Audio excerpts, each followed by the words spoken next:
नमस्कार दोस्तों, आंजनेय भक्ति चैनल में आपका स्वागत है। ना पैसा लगता है ना खर्चा लगता है, राम राम बोलिए बड़ा अच्छा लगता है। एक बार एक गांव में सूखा पड़ गया। सूखे की वजह से सारी फसलें खराब हो गई। गांव के सारे तालाब और कुएं भी सूखने लगे। ये सब देखकर गांव के मुखिया ने सभी गांव वालों को एकत्रित किया और कहा, भाइयों, हमारे जिले में भयंकर सूखा पड़ा है।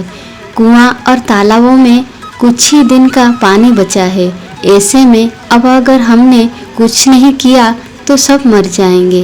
ये सुनकर सभी गांव वाले आपस में विचार करने लगे कि क्या करें, लेकिन किसी को कोई उपाय नहीं मिल पा रहा था। मुखिया और गांव वालों ने मिलकर बात की। फिर मुखिया ने कहा, भाइयों, हमें लगता है कि ये कोई दैवीय आपदा है। इसके समाधान के लिए हम गुरुजी के आश्रम चलते हैं। आप तो जानते हैं, यहाँ से उत्तर दिशा की ओर जाने पर गुरुजी का आश्रम है। वहाँ जाकर उनसे ही कोई समाधान पूछते हैं। अगले दिन गांव के सभी लोग गुरुजी के आश्रम में पहुँच जाते हैं। वहाँ जाकर देखते हैं कि एक छोटी सी झील के किनारे बहुत से साधु बैठे तपस्या कर रहे हैं। पास ही कुछ साधु हवन कर रहे हैं। चारों ओर हरियाली ही हरियाली थी। गांव के मुखिया ने एक साधु से पूछा, साधु बाबा, गुरुजी कहाँ मिलेंगे? साधु बोले, क्या काम है आपको? मुखिया ने अपने गांव की सारी परेशानी बता दी। ये सुनकर साधु ने कहा, आप लोग विश्राम करें, गुरुजी अभी ध्यान मुद्रा में है। कुछ देर बाद में उन्हें आपके आने की सूचना दूंगा। मुखिया और गांव वाले वहीं हरी हरी घास पर बैठ गए। ऊपर पेड़ों की छाया थी, नीचे हरी घास। चारों ओर खुशी का माहौल देखकर सब अपना दुख ही भूल गए। कुछ देर बाद साधु ने आकर बताया कि गुरुदेव आपको बुला रहे हैं।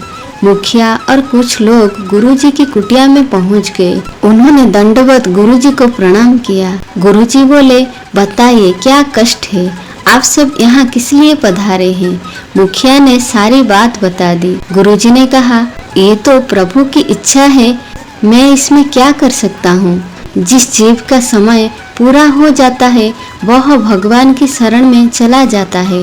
जाओ, श्री हरि का नाम जपो, वही तुम्हारे कष्ट का निवारण करेंगे। मुखिया ने बोला, गुरुजी, हम सूखे की मार झेल रहे हैं।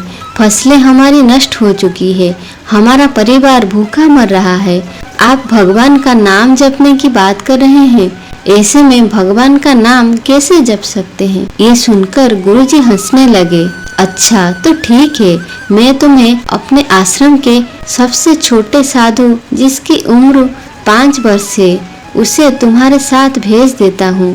वो तुम सब की ओर से नाम जप करेगा, जिससे बारिश हो जाएगी। लेकिन मेरी एक शर्त है, उस बालक को कोई कष्ट नहीं होना चाहिए। वो वहाँ केवल 8 दिन रहेगा। आपको उसकी सेवा करनी होगी। अगर वो आपकी सेवा से प्रसन्न हो गया तो हरि भी प्रसन्न हो जाएंगे। गुरुजी ने उस 5 वर्ष के साधु को अपने पास बुलाया और उसके कान में कुछ कहा।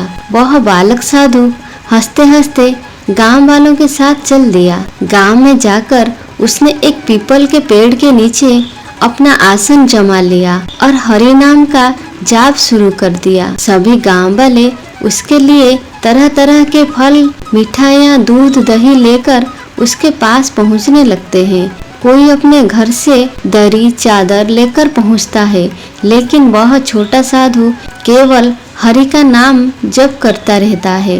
गांव वाले उससे बहुत अनुनय विनय करते हैं, लेकिन वो किसी की नहीं सुनता। एक दिन बीत जाता है। अब मुखिया और गांव वालों ने चिंता होने लगती है, क्योंकि उन्होंने उस बालक का ध्यान रखने के लिए कहा था और ये बालक तो ना ही कुछ खा रहा था और ना ही कुछ पी रहा। गांव में बातें बनने लगी।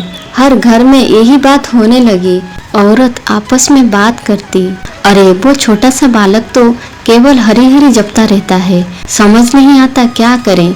इधर गांव के मुखिया और गांव वाले बार बार उसके पास जाते और बोलते, महाराज, हरी हरी बाद में जप लेना, पहले कुछ खा लो। पूरा गांव यही बातें बना रहा था।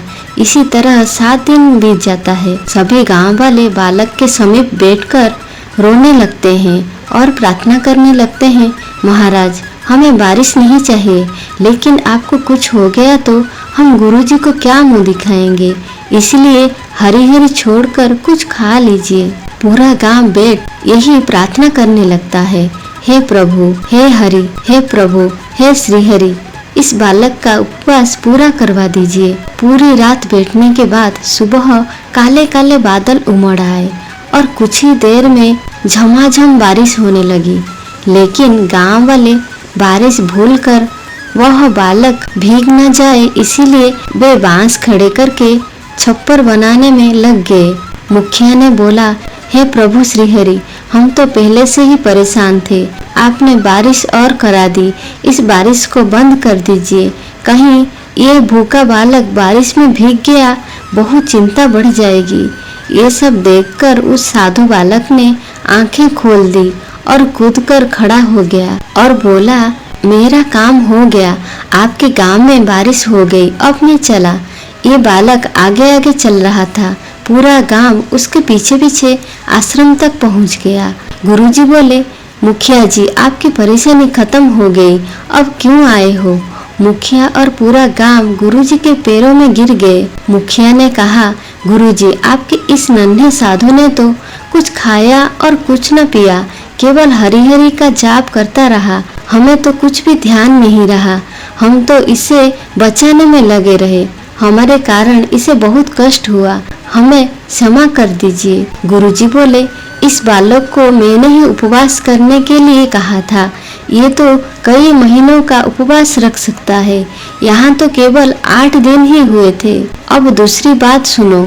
इसकी चिंता में पूरा गांव हरि हरि बोलता रहा, जिससे प्रभु श्री हरि ने तुम्हारी पुकार सुन ली और बारिश हो गई। चाहे तुम इसे बचाने के लिए ही सही, लेकिन खुद भूखे प्यासे रहकर इसकी चिंता में मुंह से हरि हरि बोलते रहे, इससे तुम्हारे सारे पाप नष्ट हो गए।